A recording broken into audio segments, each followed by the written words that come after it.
Hello दोस्तों, group D में पिछला वर्ष पूछे गए क्वेश्चन सोल्व करेंगे। अगर मेरा वीडियो अच्छा लगेगा तो आप लोग सब्सक्राइब कीजिए। जैसे कि अब क्वेश्चन दिया हुआ है, एक परीक्षा में 150 प्रश्न है। सही उत्तर के लिए 4 अंक मिलता है और गलत उत्तर के लिए जो है 1 अंक कटता है। तो एक अभ्यर्थी है 150 प्रश्न का उत्तर दिया है, जिसमें 250 अंक प्राप्त किया है। तो सही प्रश्नों की संख्या ज्ञात करें। देखिए, टोटल जो प्रश्नों की संख्या है वो कितना है, 150। तो जो हम मान ले रहे हैं सही प्रश्न होगा वो 100 होगा। गलत प्रश्न जो होगा वो टोटल 150 क्वेश्चन है, तो गलत प्रश्न जो होता है वो 150 माइनस 100 हो जाएगा। ठीक है। देखिए, सही उत्तर के लिए 4 अंक मिल रहा है, तो सही उत्तर के लिए x में हम 4 से गुणा कर लेंगे, माइनस गलत उत्तर के लिए कितना मिल रहा है, 1 अंक कट रहा है तो माइनस करेंगे, 1 से गुणा कर लेंगे 150 माइनस x में। जब इतना काम हम कर ले रहे हैं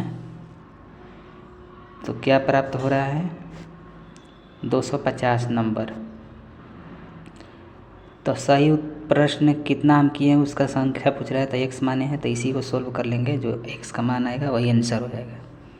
तो इसको हम सोल्व करेंगे तो 4x हो जाएगा, माइनस ये माइनस अंदर जाएगा तो 150 माइनस में हो जाएगा, और माइनस x प्लस में 150 प्लस में हो जाएगा, बराबर 250। ये 4x और एक इसी 5x हो जाएगा, जोड़ेंगे तो बराबर 250। ये माइनस में इधर 150 है, उधर जाएगा तो प्लस में हो जाएगा 150। दोनों जोड़ेंगे तो हो जाएगा 400। ठीक है। 5x का मान 400, 5 से ही कटाएँगे तो 80 बार में कटेगा, यानी कि x का मान क्या आ गया, 80। तो यानी कि टोटल सही प्रश्न जो संख्या हुआ है 80 हुआ है। अगर वही गलत प्रश्न कितना है, 150 में से 80 घटा देते तो 70 आता है। तो सही प्रश्न पूछा है इसलिए 80 होगा, ऑप्शन नंबर ए। अगला क्वेश्चन देखेंगे। अगला क्वेश्चन दिया हुआ है कि 3 के पावर 2, ठीक है, के पावर 6 के पावर 5 है, इसको सरल कीजिए और 9 के घात के रूप में व्यक्त कीजिए। देखिए, 3 के पावर दिया है 2, इसके पावर दिया है 6, फिर इसके पावर दिया है 5। ठीक है। तो क्या करेंगे, 3 के स्क्वायर 9 होता है, पावर का आपस में गुणा कर लेंगे, 6 में 5 में गुणा कर 30 हो जाएगा। तो पूछ रहा है कि 9 का घातांक कितना होगा, तो 30 होगा, तो ऑप्शन नंबर सी। अगला क्वेश्चन देखेंगे। अगला क्वेश्चन दिया हुआ है कि एक ठोस घनाभ के 3 आसन फलकों का क्षेत्रफल 92, 69, 75 है, तो घनाभ का आयतन क्या होगा। देखिए, 3 आसन फलकों का क्षेत्रफल का मतलब होता है घनाभ का। यहाँ चित्र बना दे रहे हैं। आसन का मतलब होता है कि आमने सामने के, ई वाला हो गया पार्ट, ई वाला हो गया, जैसे कि LB हो गया बराबर हो गया 92, BH लंबाई चौड़ाई गुणे ऊंचाई हो गया 69, और HL ऊंचाई गुणे लंबाई हो गया 75। ठीक है। ये तीनों को आपस में हम गुणा करेंगे तो घनाभ का आयतन LBH निकल जाएगा। आयतन होता है L गुणे B गुणे H। ठीक है। तो ये तीनों आपस में गुणा करेंगे तो LB गुणे BH गुणे HL बराबर हो जाएगा 92 गुणे 69 गुणे 75। ठीक है। देखिए,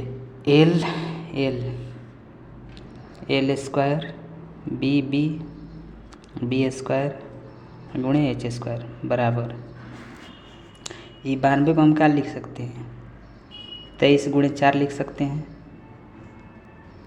इसको 23 गुणे 3 लिख सकते हैं, 69 को, और 75 को लिख सकते हैं 25 गुणे 3, ठीक है। देखिए LBH का इसको ऐसे लिख सकते हैं, LBH का स्क्वायर अगर इधर से हम हटाएंगे तो इधर रूट चढ़ जाएगा, तो यही LBH का सोल्व करेंगे, जो आएगा वही आंसर हो जाएगा। तो 2 23 है, एक इधर 23 है, एक इधर 23 है, तो एक 23 निकलेगा रूट से बाहर, गुणे एक 4 का वर्गमूल होता है 2, गुणे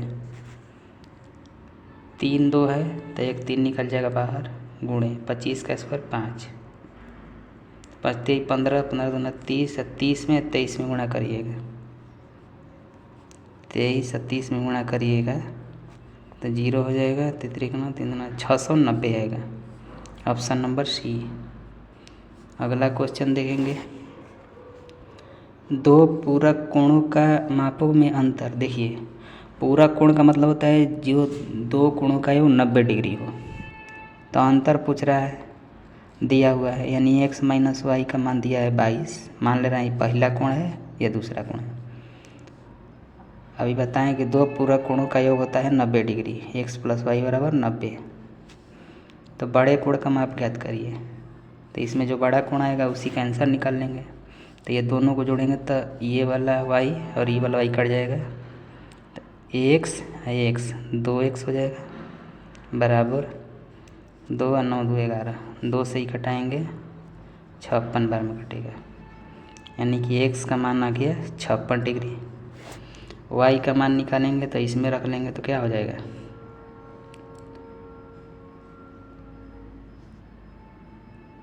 34 डिग्री। तब पूछ रहा है बड़ा कोण का मान, तब बड़ा कोण का मान क्या है 56, इसलिए ऑप्शन नंबर सी होगा। मेरा चैनल अगर अच्छा लगेगा